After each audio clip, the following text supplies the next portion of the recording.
तत्वार्थ सूत्र 6वें अध्याय में दर्शन मोहिनी कर्म के आश्रव के कारणों पर बात चल रही है और जिसके अंतर्गत दर्शन मोहिनी कर्म का आश्रव कैसे होता है इस पर बात करनी है। 13वां सूत्र केवली श्रुत संग धर्म देवार्ण वादो दर्शन मोहस्य। केवली श्रुत संघ धर्म और देव का अवर्णवाद ये दर्शन मोहिनी कर्म के आश्रव का कारण है। इसमें हमारी बात चल रही थी कि केवली का अवर्णवाद कैसे होता है। केवली से आशय यहाँ देव का अवर्णवाद है ना, क्योंकि देव, दूसरा श्रुत, तीसरा संघ, तो तीनों ही आ गए इसमें। देव शास्त्र गुरु, क्योंकि देव शास्त्र गुरु की यथार्थ श्रद्धा का नाम सम्यक दर्शन है, तो स्वाभाविक है उससे विपरीत जो भी हमारी श्रद्धा की वृत्तियां होंगी, जो भी होगा वो सब दर्शन मोहिनी कर्म के आश्रव का कारण है। यद्यपि मिथ्या दृष्टि जीव के लगातार दर्शन मोहिनी कर्म के आश्रव होता ही रहता है, कोई भी ऐसा समय नहीं आता कि जब उसके दर्शन मोहिनी कर्म के आश्रव ना हो। बावजूद इसके जब ये कार्य होते हैं तो उसका मतलब आश्रव तीव्र होता है ना, उसमें अनुभाग बहुत अधिक पड़ता है। तो केवली के अवर्णवाद कैसे होता है, तो मैंने उसके कई स्तर आपको बताए थे। चूँकि बीच में 5-6 दिन का गैप हो गया, इसलिए थोड़ा सा मुझे अपडेट करना पड़ेगा सॉफ्टवेयर कि केवली का अवर्णवाद एक वो अवर्णवाद जो जैनेतर लोग करते हैं, एक वो अवर्णवाद जो जैन लोग करते हैं, एक वो अवर्णवाद जो जैनी में भी अपने आप को शुद्ध जैनी कहते हैं वो लोग करते हैं, एक वो जो जैनी में विद्वान मनीषीगण करते हैं, और एक वो जो जिसका सब बढ़िया है लेकिन मिथ्या दृष्टि है वो करता है। कैसे करता है? जैनेतर तो इस तरह से केवली का अवर्णवाद करते हैं कि सबसे बड़ा अवर्णवाद क्या है केवली का, कि कोई बीतरागी सर्वज्ञ कोई ऐसा व्यक्तित्व होता है उसकी सत्ता से ही इनकार करे कि नहीं, बीतरागी सर्वज्ञ होते ही नहीं है, सर्वज्ञ होता ही नहीं है ना, जिनेंद्र होते ही नहीं है, भगवान होते ही नहीं है। तो इससे बड़ा अवर्णवाद और क्या हो सकता है। दूसरा, जब हम जैनियों के दायरे में आते हैं तो भगवान में इस तरह की झूठी कल्पनाएं बताना कि भगवान के कबलाहार होता है, भगवान को उपसर्ग होता है, भगवान महावीर को भी पेचिश रोग हो गया था जिसके निवारण के लिए उन्होंने मांस भक्षण किया था।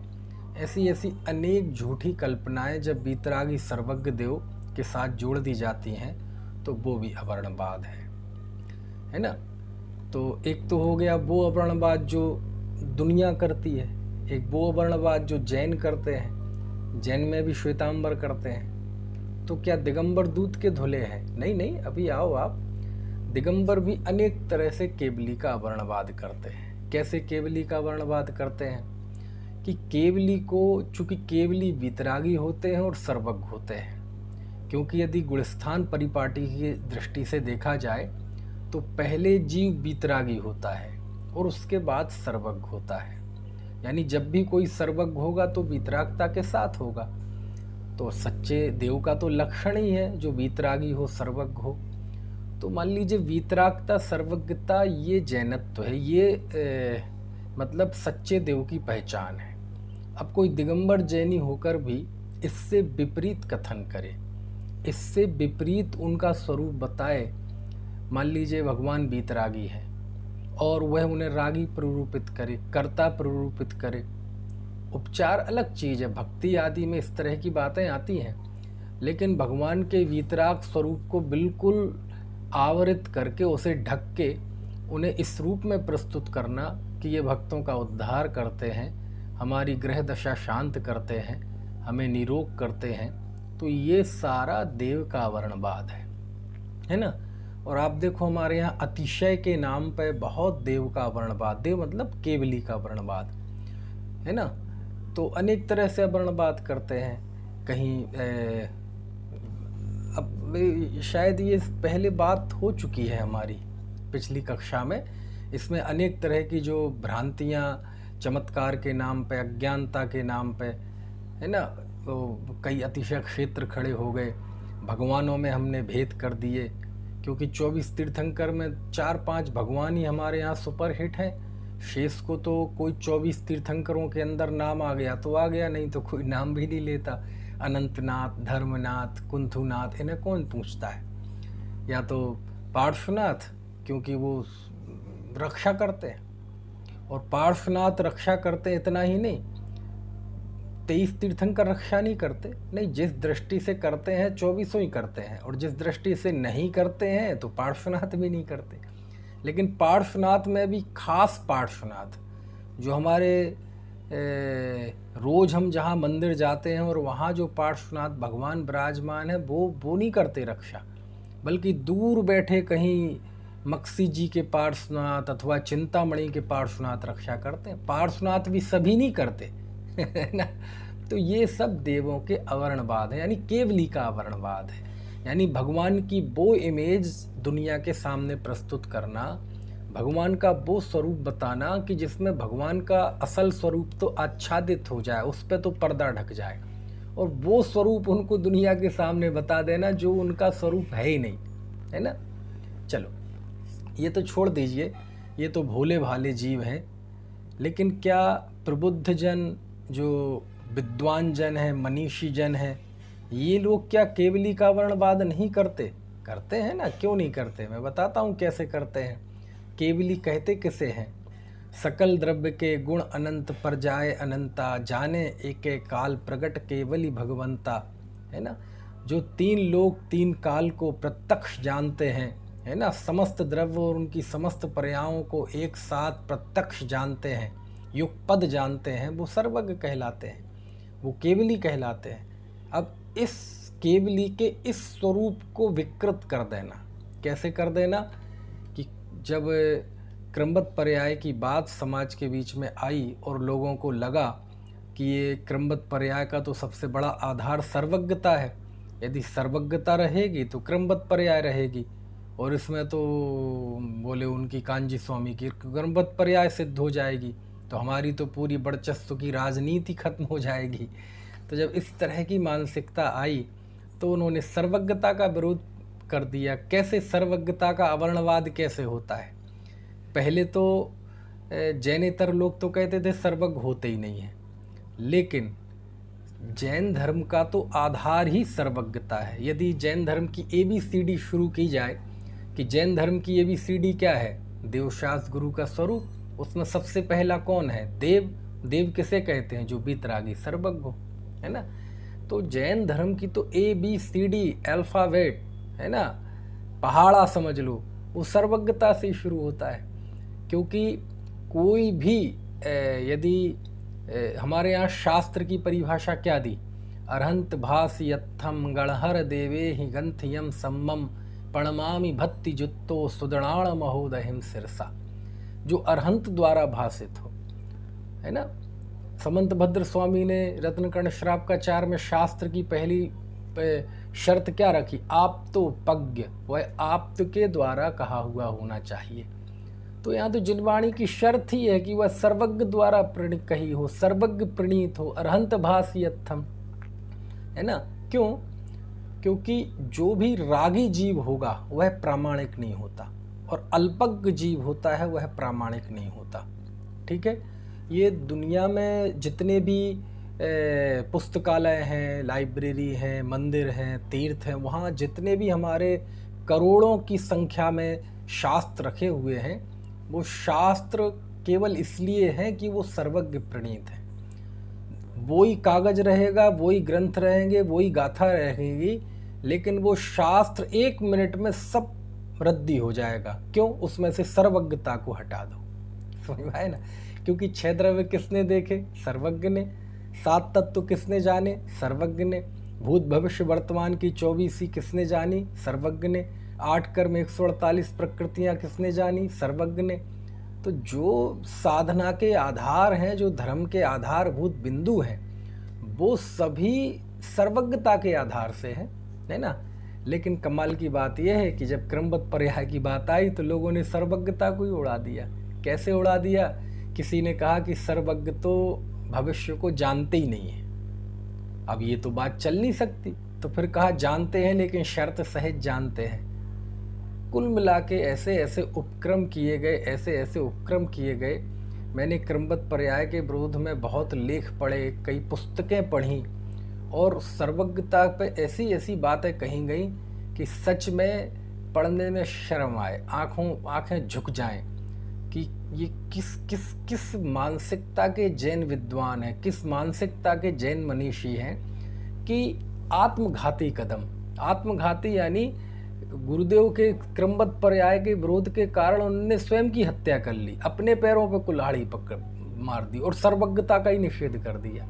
किसी ने लिख दिया कि सर्वज्ञ सबको नहीं जानते, कुछ को जानते हैं। किसी ने तो ये तक कह दिया कि ये तो भक्ति में कह दिया क्या कि भगवान सब जानते हैं, है ना। खैर, तो इस तरह से अवर्णवाद होता है। चलो अगला, यहाँ तक तो चर्चा लगभग पिछली क्लास में हो गई थी, अब इसके आगे बढ़ना है। चलो जैनेतर करें, श्वेतांबर करें, भोले दिगंबर करें, प्रबुद्ध दिगंबर अनेक तरह से करें, लेकिन जो जीव जैन हैं, दिगंबर आमनाय को मानते हैं, सर्वज्ञता पर विश्वास है, क्रमबद्ध पर्याय को मानते हैं, तो वो लोग तो सर्वज्ञता का अवर्णवाद नहीं करते ना। क्यों जी, करते हैं कि नहीं करते? बोले हाँ कैसे करेंगे? तो देखो असली मुद्दे पे उतरते हैं। ये सब तो उथली बातें थी, ये सब तो बाहर से व्याख्या थी उस अवर्णवाद की, है ना। फिर क्या है अवर्णवाद? है ना, अपने अज्ञानता की प्रशंसा करना, अपने अज्ञान भाव में आनंद का अनुभव करना। समझ में आया ना? ये क्या है? ये केवली को पे लांछन है। ये क्या है? ये केवली पे लांछन है। डर में रहना, भयभीत रहना, है ना। पता नहीं क्या होगा, मैं मर ना जाऊं, मेरा एक्सीडेंट ना हो जाए, मैं बीमार ना हो जाऊं, है ना। ऐसा ना हो कोई मेरी रक्षा करने ना आए, मेरा कोई भय ना, मेरी कोई अंतर की बात ना खुल जाए। ऐसा हमेशा आशंकित रहना, सशंकित रहना, भयभीत रहना, ये भी हकीकत में केवली का अवर्णवाद है ना। बहुत गहराई से जब हम विचार करेंगे, क्योंकि आमतौर पर अवर्णवाद में बोलना प्रमुख होता है कि हम उनका गलत स्वरूप दुनिया के सामने बताएं, तो वो तो घृणा रूप से आश्रव का कारण है ही, लेकिन हमारे अंदर जो भय का भाव रहता है, शंका बनी रहती है 24 घंटे, इससे तो हमें निरंतर आश्रव हो ही रहा है दर्शन मोहिनी का। समझ में है ना क्यों? और यही कारण है कि जो सम्यक दृष्टि होता है उसे निशंक कहा, निर्भय कहा। क्योंकि भय का आधार क्या है? जो अनंतानुबंधी भय है, वो भय क्यों होता है? क्योंकि हम सशंकित रहते, पता नहीं क्या होगा। यदि व्यक्ति को सर्वज्ञता पर विश्वास हो, केवली पर विश्वास हो, और क्या विश्वास हो? जो देखी वीतरागने सो होसी बीरा रे, तो ये जब उसके अंदर विश्वास होता है तो सातों भय नष्ट हो जाते हैं। यही कारण है ना, बुद्धजन राय जी का भजन है, हमको कछु भय नारे जान लियो संसार, कि अब हमें कोई भय नहीं रहा क्योंकि हमने सारे संसार को जान लिया, है ना। तो ये सशंक बने रहना, डर में रहना 24 घंटे, भयभीत रहना, भले हम मुंह से बोले चाहे ना बोले, लेकिन भीतर में एक भय का भाव होना, इसका मतलब अभी आपको सर्वज्ञता पे विश्वास नहीं है। समझ में आए ना? तो ये जो है, इससे ये दर्शन मोहिनी कर्म के आश्रव का कारण बनता है, और ये 24 घंटे भय रहता है। लेकिन जब ये चीजें सब वाणी में उभर आए, मान लीजिए साधर्मी बात कर रहे हैं, और मान लीजिए कई बार आपको तीव्र आकुलता होती है। मालूम क्या होता है? जब व्यक्ति तीव्र आकुलता में होता है तो उसे सच्ची बात भी सुहाती नहीं है। कैसे?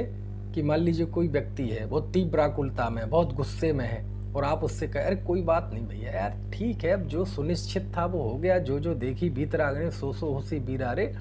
तो कभी कभार, है ना, क्रमबद्ध पर्याय को मानने वाला भी झुंझला के बोल जाता है, अरे ठीक है यार, तुम अपने पास रखो अपनी क्रमबद्ध पर्याय।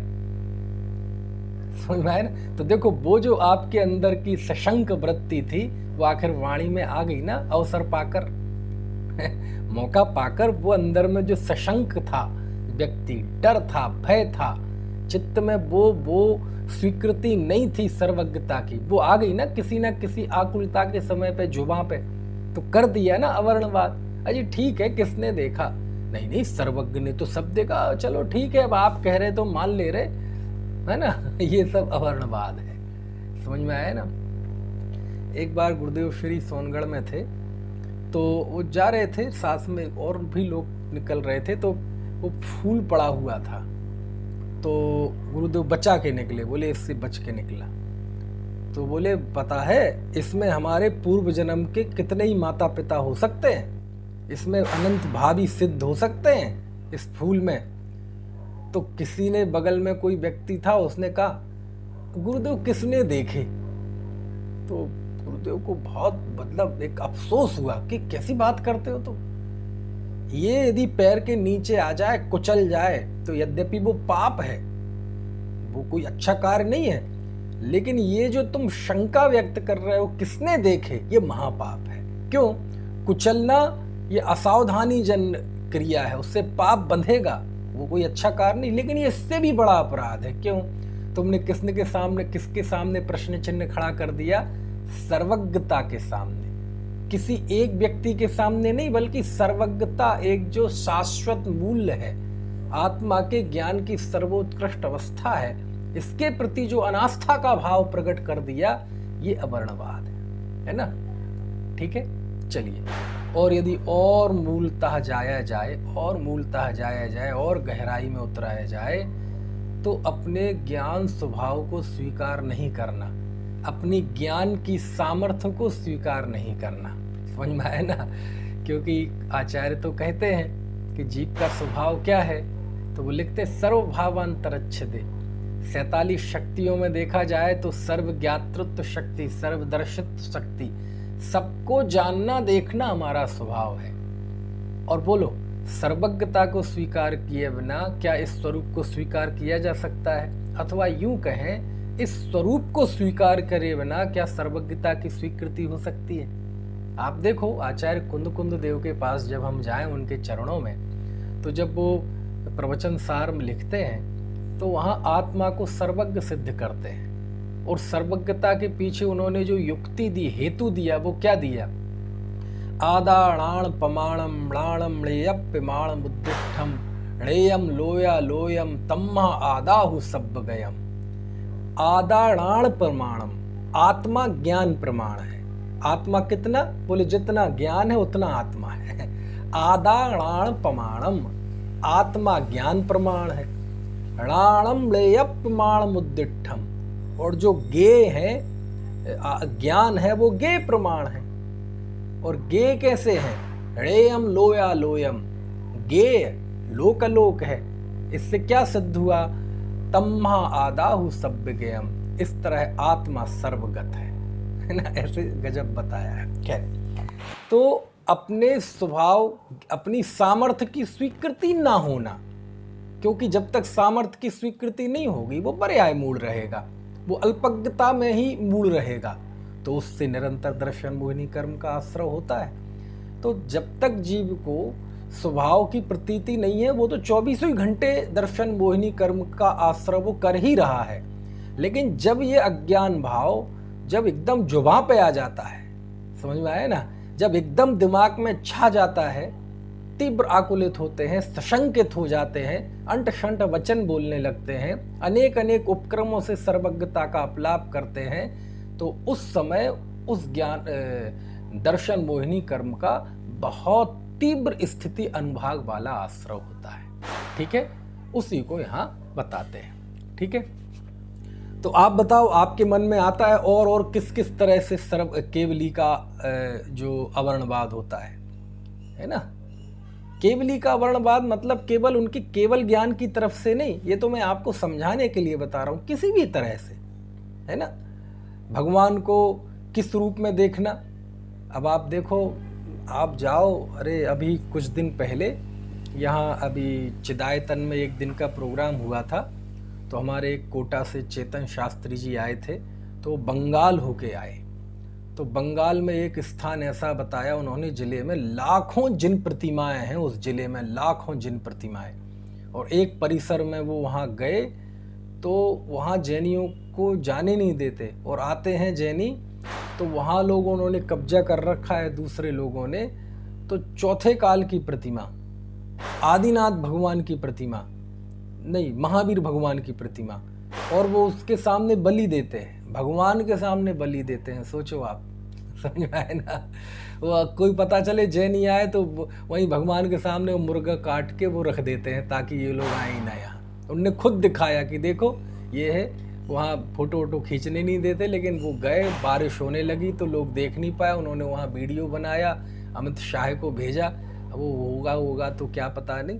कहने का आशय यही है, क्या होगा तो बीतरागियों का अवर्णवाद करना। सर्व बीतराग सर्वग एक व्यक्तित्व है, तो उसके स्वरूप से जो भी छेड़खानी होगी वो सब अवर्णवाद कहलाता है। समझ में आ रही है कि नहीं। आप देखो, जैसे अनेक जगह पे जाओ तो हमारे यहाँ मुनि सुब्रतनाथ भगवान ही हैं, जिनको शनि ठीक करने के लिए सुनिश्चित कर रखा है, हमने एक ड्यूटी दे रखी ना। मुनि सुब्रतनाथ है ना, मुनि सुब्रत या मुनि सुब्रतनाथ भगवान है शायद, उनको ये डिपार्टमेंट दे रखा है कि ये हमारा शनि ठीक करते हैं, तो ये अवर्णवाद है। शीतलनाथ भगवान को एक काम दे रखा है कि किसी को चेचक निकल आए तो शीतलनाथ भगवान की पूजा करो तो आपका चेचक ठीक हो जाएगा। ये अवर्णवाद है, ये भगवान का अवर्णवाद है। समझ में है ना। भगवान महावीर बोले भगवान महावीर की उपासना करो तो संतान की उत्पत्ति हो जाती है ना। हमारे यहाँ भगवान महावीर जी जाते हैं, ये भगवान का अवर्णवाद है। समझ में आ रही है बात, है ना। ऐसी कहीं जाओ, बोले यहाँ का क्या अतिशय है, बोले यहाँ भगवान को पसीना आता है। अच्छा जी, तुम जैसे भक्त सामने आ जाएंगे तो भगवान को तो पसीना आना ही है। ये अवर्णवाद है ना। हाँ, ये बता रही जहाजपुर में मुनि सुब्रतनाथ भगवान, है ना। ऐसे आपको पता, भगवानों को ग्रहों में बांट दिया, है ना। और हल्ला गुल्ला दूर करने के लिए तो शांतिनाथ भगवान काम में आते ही हैं। जरा सा भी शोरगुल होता हो तो शांतिनाथ भगवान की जय, है ना। तो यदि शांतिनाथ भगवान का नाम शांतिनाथ भगवान नहीं होता, तो यदि उनका नाम कोई और नाम होता तो फिर वो शांति नहीं कर सकते थे। लेकिन क्या करें, ऐसे सब अज्ञानता चलती है, ऐसे अवर्णवाद चलता है भगवानों का। मल्लीनाथ को स्त्री के रूप में देखना, ये उनका अवर्णवाद है ना। तो कई तरीके से भगवान को इस तरह से, है ना, जो उनका स्वरूप है वो स्वरूप ना कह के अन्यथा प्ररूपित करना, यही अवर्णवाद कहलाता है। अब ये काम किसी और विषय में हो, परमार्थ को छोड़कर, धर्म को छोड़कर अन्य क्षेत्र में हो, तो वो कोई छल में जाएगा, कषाय में जाएगा, झूठ में जाएगा। समझ में आया ना। लेकिन क्या करें, वो तो अवर्णवाद लगता है। मान लीजिए कोई अच्छा व्यक्ति है, लेकिन आपका उससे कोई व्यक्तिगत कोई राग द्वेष है, तो आप उसको झूठ बताएं। कोई बोले कैसा आदमी है, तो आप उसके गुणों को भी दोष के रूप में बताएं और उसके बारे में बुरा बताएं, तो वो तो पाप है। लेकिन वो ही काम जब धर्म के क्षेत्र में होता है तो वो महापाप होता है। समझ में आए ना। ऐसा चलो, तो ये हो गया देव का वर्णवाद। अब ये देखो, विकृतियों की चर्चा तो इतनी विकृतियां हैं कि उसकी यदि सबकी चर्चा की जाए तो बहुत, क्योंकि विकृत पंचम काल का स्वरूप ही ये है कि यहाँ यदि हम बहुत अच्छी कुछ उम्मीद लगा के देखने जाएं तो कुछ ज़्यादा अच्छा तो दिखेगा नहीं। लेकिन यदि विकृतियां देखने जाएं तो कितनी चर्चा कर लो। मैं आपसे ही पूछूं तो सब आप लोग नई विकृतियां बता देंगे जो हमें ही नहीं पता, मुझे ही नहीं पता, है ना। तो विकृतियों की तो कितनी चर्चा कर लो, ये तो एंडलेस चीज़ है, कितनी कर लो। लेकिन फिर भी वो चीज़ें जो हमें आसपास दिखाई देती हैं तो वो जुबां पे आ जाती है ना। भगवान प्रसन्न हो जाते हैं, ये सब अवर्णवाद है? अच्छा, भगवान को कहना कि भगवान दया सागर हैं, करुणा सागर हैं, ये अवर्णवाद है कि नहीं है? नियत क्या है आपकी। उपचार में कभी कभार ज्ञानियों के वचनों में भी ये सब आ जाते हैं, है ना। लेकिन यदि क्या ऐसा ही मानते हैं आप, भगवान का ऐसा पारमार्थिक स्वरूप दुनिया को बता रहे हैं, तो वो अवर्णवाद है ना। ऐसे चलो, इसके बाद दूसरा है सूत्र में, पहला तो हुआ केवली का अवर्णवाद, दूसरा है श्रुत का अवर्णवाद। ये श्रुत क्या कहलाता है, ये जो दरअसल अब तो जिनागम लिपिबद्ध होने लगा।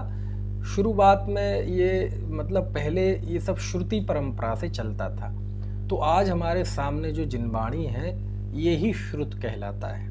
ये मूल में सुना हुआ है। किसने सुना है? गौतम स्वामी ने सुना है। केवली से, भगवान महावीर से गौतम स्वामी ने सुना, उनसे उनके और शिष्यों प्रशिष्यों ने सुना। श्रुत, श्रुत मतलब सुना हुआ, और फिर वो लिपिबद्ध हुआ, तो वो लिपिबद्ध हुआ भी श्रुत ही कहलाता है, परंपरा से अथवा रूढ़ी से कह लो। तो श्रुत का अवर्णवाद क्या होता है? श्रुत का अवर्णवाद क्या होता है?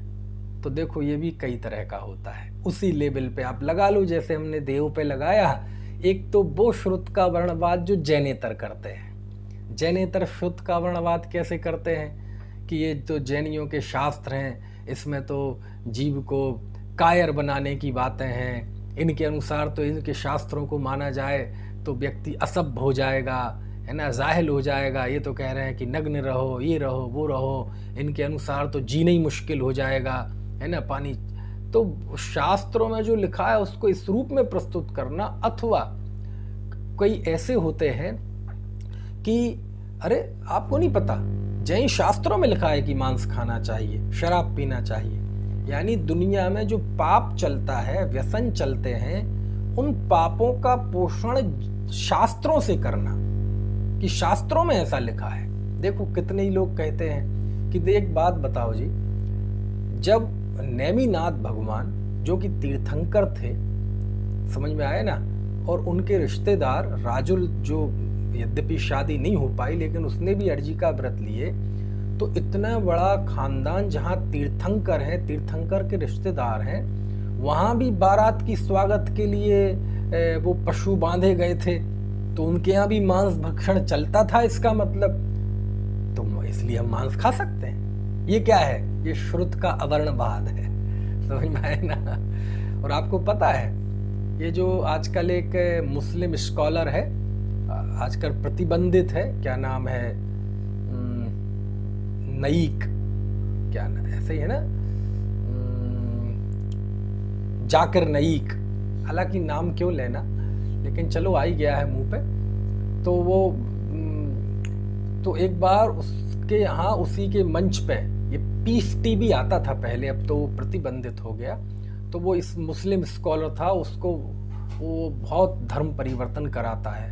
उसके मतलब 20-20, 30-30 हजार लोग उसे प्रतिदिन सुनते हैं। खैर, तो उसने एक सेमिनार कराया और उसमें मांसाहार पे अपनी, एक जैनी गया अपने जैन धर्म को रिप्रेजेंट करने, तो उसने मालूम क्या कहा जाकिर नाइक ने, कि आपके तो शास्त्रों में मांस भक्षण का पोषण है, और उसने वो ही यही नेमिनाथ का उदाहरण दिया।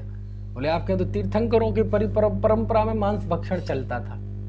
आपको समझ में आई बात की नहीं? तो लेकिन क्या करें, हमारे यहाँ भी कवियों ने खामा लिख दिया, ना कोई और ना कोई छोर, बस लिख दिया। समझ में आया ना। तो कहने का आशय यह है कि ये सब अज्ञानता से चीजें हो जाती हैं। हकीकत बात यह है कि ऐसा कोई कार्य नहीं हुआ है और ना हो सकता है कि तीर्थंकरों के स्वागत में, अरे तीर्थंकरों की जिसके यहाँ रिश्तेदारी होती है वहाँ कोई मांस भक्षण करता होगा, वहाँ अभक्ष्य भक्षण करता होगा। अरे हम तीर्थंकरों के आगे हमारी हैसियत क्या है? हम आप सामान्य से जीव जब रिश्तेदारी देखते हैं तो ऐसी स्थान पर देखते हैं जहाँ रात्रि भोजन ना चलता हो, है ना, जहाँ अभक्ष्य भक्षण लोग ना करते हों, है ना। और यदि ऐसा होता है तो कितना ही बड़ा आदमी हो, हम वहाँ उस अपनी बेटी देना पसंद नहीं करते। तो हम सामान्य पंचम काल के जैनी, इस 21वीं सदी के जैनी जब इतना विवेक रखते हैं तो तीर्थंकर के जीवों में इतना विवेक नहीं होगा, है।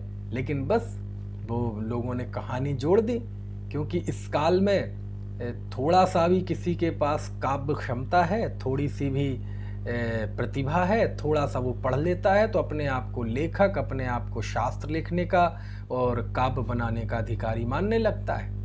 और उसका साइड इफेक्ट ये होता है कि इस तरह की चीज़ें जुड़ जाती हैं। अब पशुओं के बंधन और क्रंदन को देखकर उन्हें वैराग गाया, यहाँ तक तो बात ठीक थी कि पशुओं के बंधन और क्रंदन को देखकर वैराग गाया, लेकिन वो मांस भक्षण की कल्पना अपने आप में शुरू कर दी, अपने मन से जोड़ दी कवियों ने, और वो उसको उदाहरण मिल गया, बोलो उस जकेर नईक को। तो ऐसे इस तरह से प्रस्तुत करना, इस तरह से चीजें का झूठा बताना कि जैन शास्त्रों में भी मांस खाने की बात है, शराब खाने की, शराब पीने की बात है, शिकार की बात है ना, तो ये सारी चीजें कहलाती हैं श्रुत का अवर्णवाद। ये क्या कहलाती हैं? श्रुत का अवर्णवाद। समझ में आती है बात कि नहीं? चलो अगली बात, तो बात वहीं फिर आती है कि ऐसा श्रुत का अवर्णवाद क्या जैनेतर लोग ही करते हैं? क्या जैन लोग इस तरह का अवर्णवाद नहीं करते? नहीं, जैन लोग भी करते हैं। जैन लोग कैसे करेंगे श्रुत का अवर्णवाद? तो ऐसा होता है कि मान लीजिए ऐसे ऐसे आपको पता है जैन शास्त्रों में भी ऐसे ऐसे लोग हुए हैं कि उन्होंने अनेक झूठी बातें लिख दी, बहुत झूठी बातें लिख दी, और झूठी बातें लिखने के बाद उन रचनाओं का नाम मालूम किन के नाम पे रख दिया? प्राचीन आचार्यों के नाम पे। यानी जो हमारे प्राचीन आचार्य हैं, जो बहुत मान्य आचार्य हैं, है ना, जिन आचार्यों के नाम पे हमें रोमांच हो जाता है, और ऐसे बड़े बड़े महान आचार्यों के नाम पे उन्होंने रचनाएं लिख दी, क्योंकि पुराना समय था, इंटरनेट था नहीं, संचार के माध्यम थे नहीं, छापा खाने थे नहीं, हाथ से लिखते थे, तो वो कई कई ऐसी बातें लिख देते थे और उसमें नाम जोड़ते थे किसी प्राचीन आचार्य का। तो ऐसे अनेक अनेक तरह से श्रुत का वर्णवाद करते हैं। और आज देखो, चलो वो छोड़ो, जैनेतरों का छोड़ो, ऐसे लोगों का छोड़ो, क्यों, और बताऊं कैसे कैसे अवर्णवाद करते हैं। श्रुत कहलाता है जो सर्वज्ञ कथित हो, जो पूर्वापर दोष से रहित हो, जो स्यादवाद शैली में हो, स्याद पद से अंकित हो। अब ये जो श्रुत की कसौटी है, इसको तो छोड़ देना, और श्रुत का निर्णय किस बात से करना? इस बात से निर्णय करना कि वो यहाँ से छपा हुआ है कि यहाँ से छपा हुआ है ना। ये शास्त्र पढ़ने लायक नहीं है। क्यों? क्योंकि वो उस जगह से छपा हुआ है, वहां से प्रकाशित है। ये श्रुत का अवर्णवाद है। और हजारों के लोगों को जब इस तरह से गुमराह किया जाता है, तो आप सोच लो किस तरह से दर्शन मोहिनी कर्म का आश्रय होता है ना। क्यों? क्योंकि वहां से यदि वो गाथाएं, वो णमोकार मंत्र, वो तत्वार सूत्र के सूत्र किसी दूसरी जगह से प्रकाशित हैं, तो वो अप्रमाणिक है, वो श्रुत नहीं है, वो आगम नहीं है, वो जिनवाणी नहीं है। इस तरह से श्रुत का वर्णवाद होता है। और जब वो श्रुत का वर्णवाद होता है, तो आप देखो, बोले वहां से छपे हुए शास्त्र निकालो, उनको मंदिरों से उठाओ, पेटी में बंद कर दो, आग के हवाले कर दो। ये क्या है? इससे पाप जो बनता है वो तो बनता ही है, अशुभ प्रकृतियों का जो आश्रय होता है वो होता ही है, और उसके उदय में जो उसका हस्र, उसका फल मिलेगा वो तो बहुत खौफनाक होगा। लेकिन ये इसके बीच में कितना बड़ा मिथ्यात्व काम करता है, कितना घना मिथ्यात्व कर्म का आश्रय होगा, आप सोचो क्या स्थिति है। और कैसे श्रुत का वर्णवाद होता है? प्रकाशक के नाम पे और व्यक्ति के नाम पे। मान लीजिए हमें किसी व्यक्ति से विद्वेष है, सामाजिक राजनीति के चलते हमें किसी एक व्यक्ति की नाम को है ना, उसकी जो लोकप्रियता है हमें वो जचती नहीं है, तो हम कहेंगे उस व्यक्ति का लिखा हुआ नहीं पढ़ना। क्यों नहीं पढ़ना? तो अब वो कारण तो कुछ है नहीं, आप अपनी कषाय बताएंगे। तो ये भी श्रुत का वर्णवाद है। और भी अनेक तरह से श्रुत का वर्णवाद होता है। ये अभी इस युग में तो बहुत हो रहा है। किसी ने ऐसा कह दिया कि इस शताब्दी तक के आचार्य सब प्रमाणिक हैं और 12वीं शताब्दी आदि के बाद के आचार्य हम प्रमाणिक नहीं हैं। लो, ऐसी ऐसी बातें। अब प्रामाणिकता का जो पैमाना है वो क्या शताब्दी हो सकती है? कि इस समय तक के आचार प्रामाणिक और इस समय के बाद के आचार प्रामाणिक नहीं है। ऐसा है, समझ में आया ना, ऐसा है। माने आप जरूरी नहीं है, कई लोग कई चीजों के प्रमाण पूछते हैं, इसका आगम प्रमाण क्या है, आप दे देंगे तो कहेंगे तो इस शताब्दी के, हम इस शताब्दी के बाद के आचार्यों को नहीं मानते। समझ में आया ना। और वर्तमान के एक बहुत बड़े आचार्य ने ये सगुफा छोड़ रखा है कि इस शताब्दी के बाद के आचार प्रामाणिक नहीं है।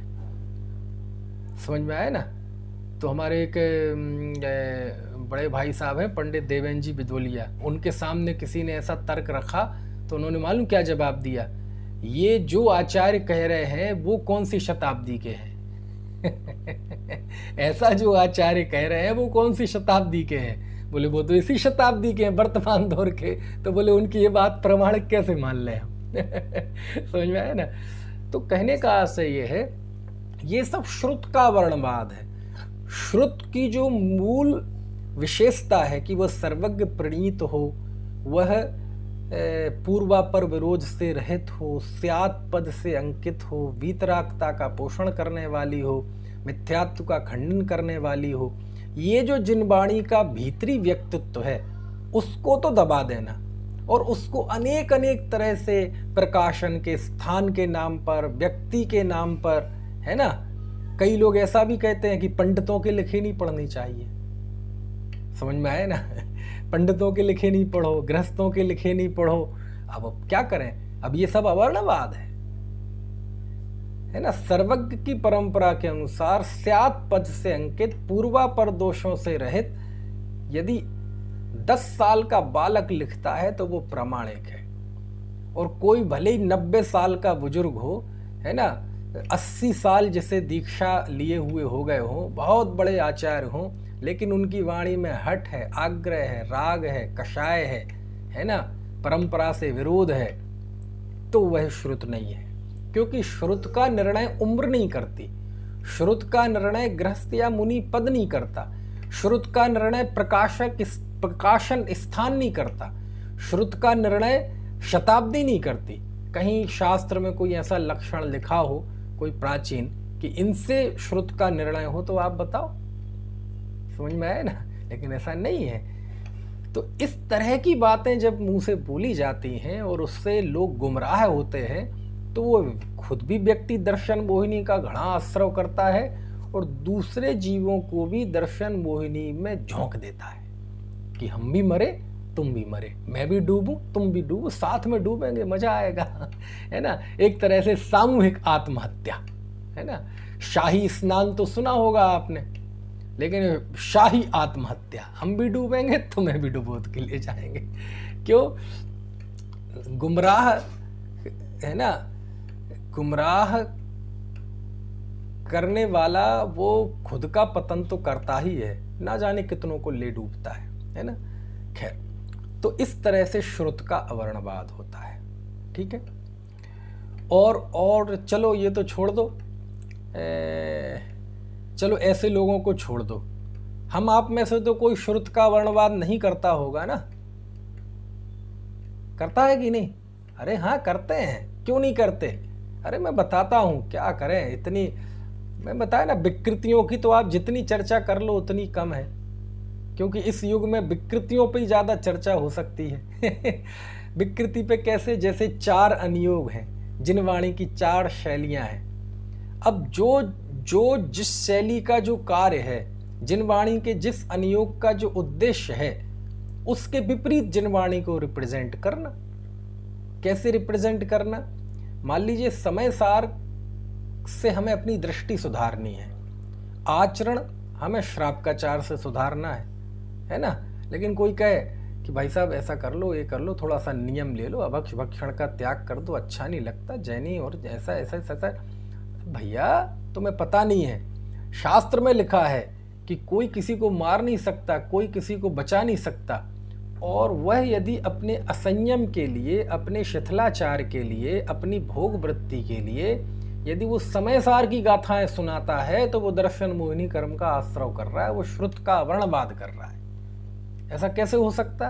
हाँ, दरअसल दर्शन मोहिनी कर्म का आश्रय यानी आपकी नियत में खोट होना। अनेक बार ऐसा होता है कि आपकी वाणी से तो निकलते हैं शास्त्र, वाणी से तो निकलते हैं सूत्र, गाथाएं, श्लोक, लेकिन होता आपको दर्शन मोहिनी कर्म का आश्रय है। क्यों होता है? क्योंकि आपने उस वाणी का प्रयोग अपने अज्ञान और असंयम, अपने अभिप्राय के लिए, गलत अभिप्राय के पोषण के लिए किया। समझ में आया ना? अब मान लीजिए किसी व्यक्ति कोई त्याग नहीं कर पा रहा है, कोई नियम आदि नहीं ले पा रहा है, तो ये उसकी कमजोरी है, उसे स्वीकार कर लेना चाहिए। लेकिन मन में ऐसा रखे कि नहीं, ये है छोड़ने लायक है, कीजिए शक्ति प्रमाण, शक्ति बिना श्रद्धा धरे। लेकिन वह जब शास्त्रों के वचन बोलकर वह अपने असंयम का पोषण करता है तो ये अवर्णवाद है। किसका? ये श्रुत का अवर्णवाद है। काय का अवर्णवाद है? ये श्रुत का अवर्णवाद है ना? अंट शंट प्रवृत्ति करता है, रात्रि भोजन करता है, अनेक तरह के अभक्ष भक्षण करता है, और कोई पूछ ले ऐसा क्यों करते हो? अरे ये सब तो सहज होता है, चारित्र तो सहज होता है। तो सहज का ऐसा बुरा, सहज का ऐसी दुर्गति मत करो। गुरुदेव ने जो सहज शब्द, सहज की बात कही, वो कितने पवित्र अर्थ में कही, लेकिन हमने उसका प्रयोग काय के लिए किया?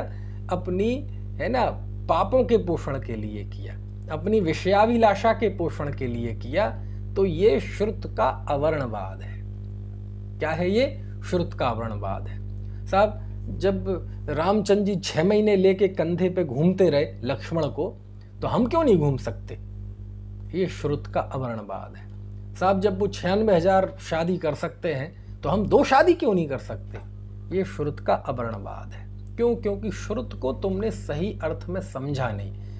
जिन वाणी की जो विविध प्रकार की शैलियां होती हैं, उसको अभी तुमने ठीक से समझा नहीं। समझ में आया ना? अरे साहब, जब 11वें गुणस्थान वाला जीव, इतना पवित्र जीव, वहां उपशम श्रेणी से गिरकर प्रथम गुणस्थान में आ जाता है, हमें नहीं करना ऐसा धर्म। ये श्रुत का अवर्णवाद है। समझ में आया ना? ऐसे अनेक तरीकों से श्रुत का अवर्णवाद है ना। जहां निश्चय लागू होना चाहिए वहां व्यवहार की बातें कर लेंगे, जहां व्यवहार की बात चल रही वहां निश्चय लागू करते रहना। ये क्या है? ये श्रुत का अवर्णवाद है। काय का अवर्णवाद है? ये श्रुत का अवर्णवाद है। जहां अपनी दृष्टि की बात चल रही हो कि हमारी दृष्टि कैसे होनी चाहिए अपने प्रति, है ना, मैं कौन हूं, मैं कहां से आया। जब हम इस तत्व चिंतन की भूमिका में हूं, हम तत्व निर्णय करने जा रहे हैं। समझ में आया ना? और वहाँ दूसरी बातें करने लगना कि अरे तुम मनुष्य आयु वाले हो, मनुष्य गति वाले हो, है ना, कहते चुप रहो, अभी नहीं। ये अवर्णवाद है। क्योंकि ये जो 4 अनियोग हैं हमारे जीवन के 4 बुराइयों को खत्म करते हैं। एक श्रद्धा संबंधी, यदि आपको दृष्टि सुधारनी हो तो द्रव्यानुयोग से सुधारें। हमारे आचरण में जो बुराइयां होती हैं उसको ठीक करता है चरणानुयोग। हमारे परिणामों में जो बुराइयां होती हैं उसको ठीक करता है करणानुयोग। और हमारे पूरे जीवन की जो जीवन शैली है उसकी विकृति को दूर करता है प्रथमानुयोग। प्रथमानुयोग हमें बताता है आईना की देखो, जीवनदर सेठ का भी था, जीवन जम्बू स्वामी का भी था, जीवन चेलना का भी था, अंजना का भी था, सीता का भी था, और तुम्हारा क्या है? तो वो आईना दिखाता है कि अपनी जीवन शैली सुधारो अपना, है ना। तो ये जिनवाणी की जितनी शैली है वो हमारे किसी न किसी जीवन की विकृति को दूर करती है, हमारे जीवन के किसी न किसी पहलू को तराशती है, लेकिन वो ना हो और उस विकृति का ही पोषण करे शास्त्र के वचनों से, तो वो सब अवर्णवाद कहलाता है। किसका अवर्णवाद कहलाता है? श्रुत का अवर्णवाद कहलाता है। और देखो कैसे श्रुत का अवर्णवाद होता है। कोई कहते हैं कि अभी तक तो यही था कि यहाँ से छपे हुए शास्त्र नहीं पढ़ना, इनके पढ़े हुए नहीं पढ़ना, इस शताब्दी के बाद के आचार प्रामाणिक नहीं है। इतने ही नहीं, जो प्रामाणिक हैं, जिन्हें हम प्रामाणिक मानते हैं, जिन शास्त्रों को प्रामाणिक मानते हैं, उनमें भी अपनी यादृच्छा से मनमाने तरीके से भेद कर देना कि ये मुनि को पढ़ना चाहिए, गृहस्थ को नहीं पढ़ना चाहिए, है ना।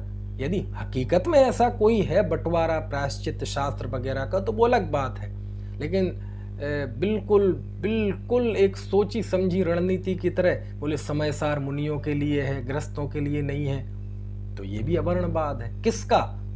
ये भी श्रुत का अवर्णवाद है। क्यों? आचार्य कह रहे हैं कि मैं उस जीव के लिए समय सार लिख रहा हूं जिसने काम भोग बंध की कथा सुनी, परिचय किया, अनुभव किया, और आत्मा की चर्चा सुनी नहीं, परिचय नहीं किया, अनुभव नहीं किया, मैं उसके लिए ये शुद्ध आत्मा दिखाऊंगा समय सार में। यानी एक बहिर्मुख मिथ्या दृष्टि जीव के लिए समय सार लिख रहे हैं। वो कोई भी हो सकता है, वो कपड़े वाला हो चाहे गैर कपड़े वाला हो, ये it's not matter, it doesn't matter, ये कोई विषय नहीं है। उन्होंने तो पर्याय मूढ़ जीव के लिए समय सार लिखा, लेकिन कहते नहीं मुनियों के लिए। यदि कोई ये कहता है कि समय सार मुनियों के लिए है, तो ये हमारे पूरी मुनि परंपरा को बहुत बड़ा लांछन है। कैसे उमाकांत जी? क्यों? क्योंकि कुंद आचार्य कह रहे हैं कि मैं समय सार उसके लिए लिख रहा हूं जिसे आत्मा का ज्ञान नहीं है। और यदि आप ये मानता है कि ये मुनियों के पढ़ने की है, इसका मतलब आप ये मानते हैं कि ये मुनियों को आत्मज्ञान नहीं होता। समझ में आया ना? अरे समय सार सबके लिए है। जिन्हें आत्मज्ञान नहीं है उनको आत्मज्ञानी होने के लिए समय सार पढ़ा जाता है, और जो आत्मज्ञानी हैं उन्हें आत्मज्ञानी बने रहने के लिए समय सार पढ़ना चाहिए। इसमें कोई जाति भेद, धर्म भेद, पंथ भेद कुछ नहीं है। समझ में आया ना? है?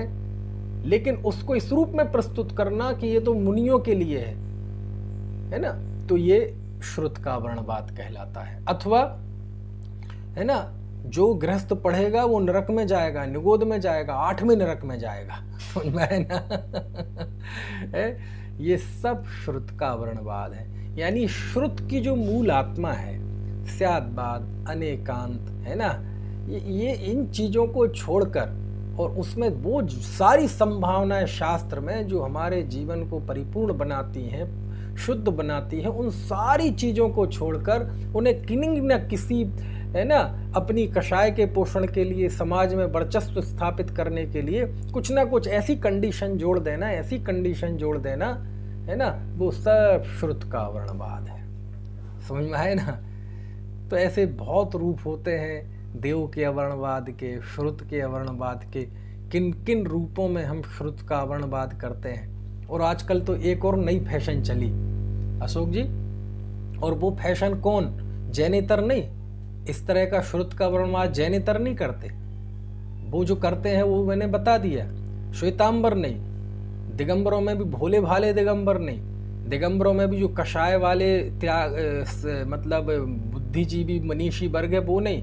हम आप में से ही करते हैं। कैसे करते हैं? आप देखो, यदि कोई ज्ञान की आराधना की बात आए, थोड़ी अपन कोई शास्त्रों का, सूत्रों का थोड़ा विस्तार से अध्ययन करने लगे, गहराई से अध्ययन करने लगे, तो हमारे वक्ता लोग कहते हैं ये तो पंडिताई है, ये तो पंडिताई है जी इसमें।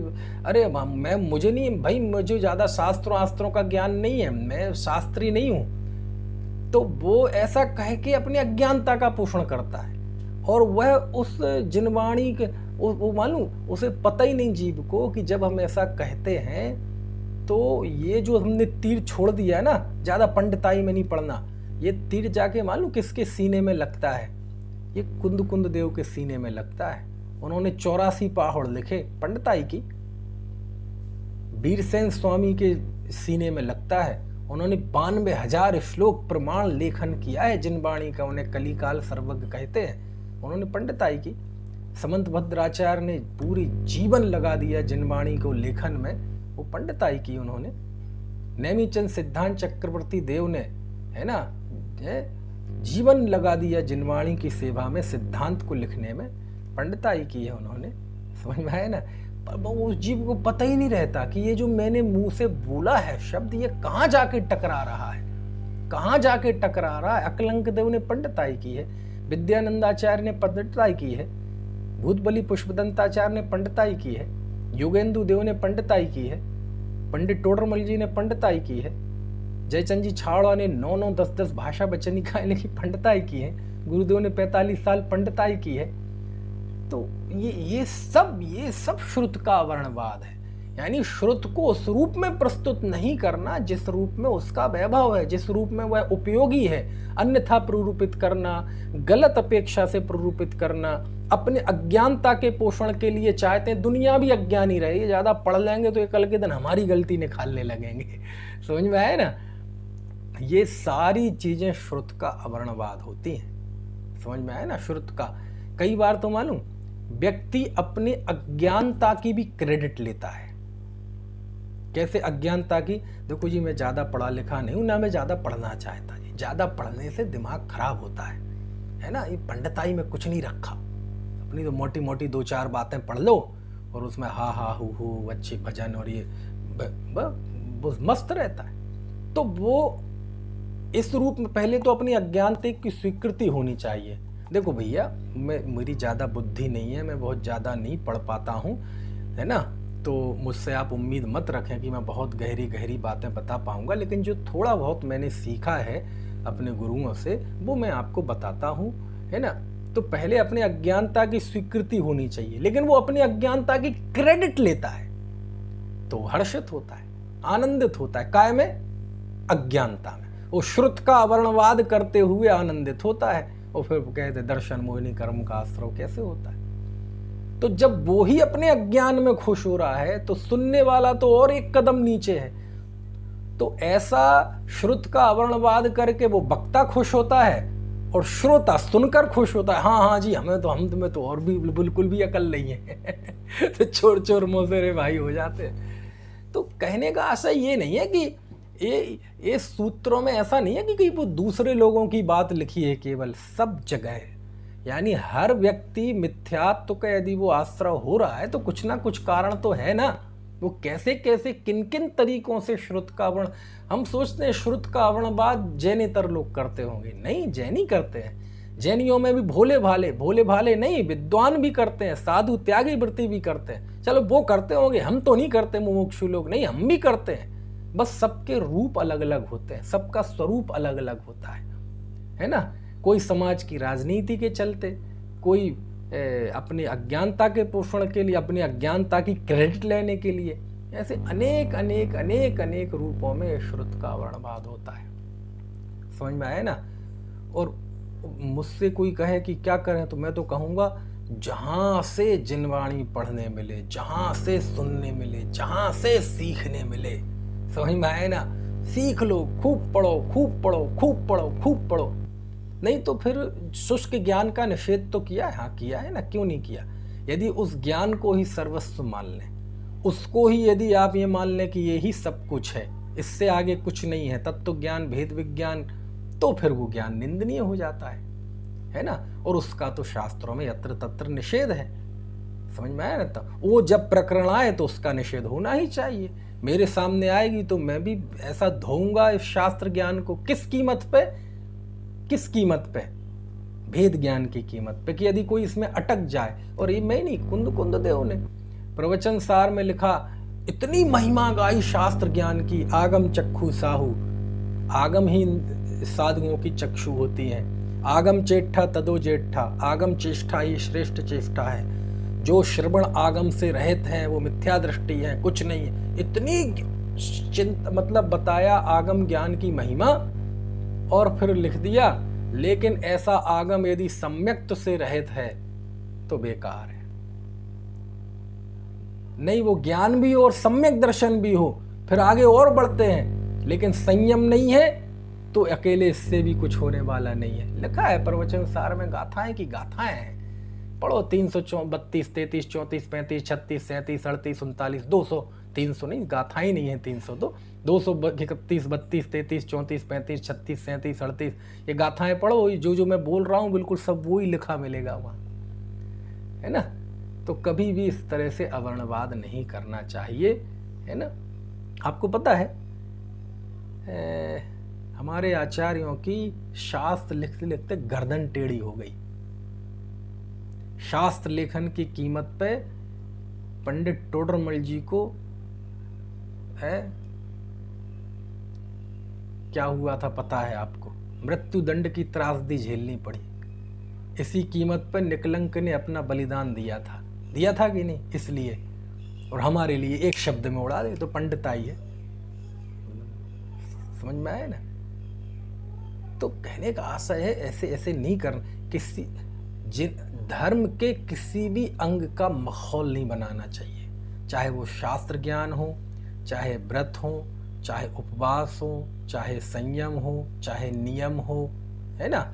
हाँ, आत्मज्ञान की वेदी पर, आत्म स्वभाव की वेदी पर जब शास्त्र में उसकी बात आती है तो उपेक्षित हो ही जाते हैं। जब भेद विज्ञान की बात चलती है, भेद विज्ञान हमारे मस्तिष्क पर सबसे ऊपर हो तो ये नीचे की चीजें, इनकी उपेक्षा कदाचित होती है ना। नहीं तो फिर वो वैसा हो जाता है, वो बनारसी दास जी जैसा, करनी को रसी मिट गयो भयो न आत्म स्वाद, भई बनारसी की दशा जथा ऊँट को पाद। है ना, ऊँट पटांग, पाद मतलब पैर, ऊँट पटांग, कि करनी का रस चला गया और आत्मज्ञान हुआ नहीं, तो धोबी के गधे जैसी स्थिति हो गई, ना घर के रहे और ना घाट के रहे।